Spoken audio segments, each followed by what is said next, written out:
My name is Jenna Pilant, and I'm a style-crazed full-time creative living in sunny San Diego. In 2016, my husband and I purchased our forever home, and now, in between balancing my upholstery business, our 4 dogs, and just life in general, I'm going to renovate our home room by room, project by project myself, with some fun help from a few of my friends along the way. And I'm going to share it all with you right here on YouTube. So, are you ready to see a room bloom? Now that the floating shelves for our family room have been constructed from scratch, it's time to cut into the sheetrock so we can recess these shelfology brackets into the wall.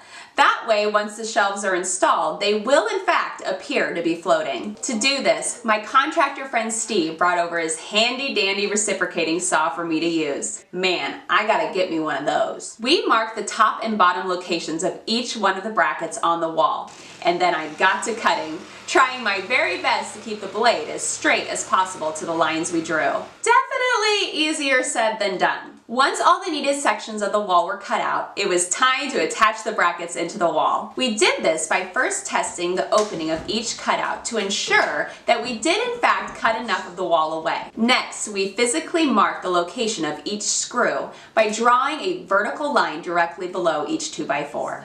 Then a quick check to make sure the bracket was level, and boom, it was time to drill. Good?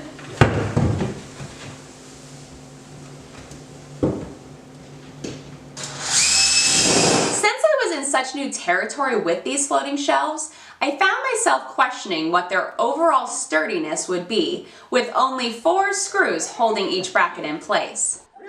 But after a quick weight inspection, it became very clear that the brackets were rock solid. Boom! Yeah, they ain't going anywhere. While recessing said brackets, we made the discovery that even though the areas of the wall were cut to the correct dimensions for installation, I would still need to cover up some of the areas above and below each bracket with some joint compound, which was more than fine since I already knew I had other areas to repair, like the location of the former upper cabinets and some of the ceiling that was unfortunately damaged during the fireplace demo. To repair those areas, I loaded up a mud pan with pre-made joint compound and used a 6-inch wide putty knife to apply it over and over again on every bracket edge, wall blemish, and unlevel part of the wall I could find. Then you let the joint compound dry, preferably for 24 hours. But in my case, I had foolishly put myself on a bit of a time crunch. So after a few hours, I sanded it down level and decided it was time to try and match the texture of the walls throughout the rest of the house. For the wall texture, I used Homax orange peel in an easy to spray can. Or I guess I should say cans. I mean, the stuff works really great and all, but dang, you sure burn through a can quickly. I used something like 6 to 8 cans just to retexture the wall areas for the shelves and the parts of the ceiling I had to repair. And at $15 to $20 a can, that can add up pretty quickly, y'all. After the wall texture was completed, I woke up early the next morning to paint the repaired walls their new bright white shade, in hopes the paint would have enough time to dry before that afternoon's shelf installation. You see, in between building the floating shelves and recessing the brackets, my woodshop buddy Dawn and I did in fact try to slide the shelves onto the brackets ourselves. It wasn't happening. And I so regret not filming us trying because it was hilarious.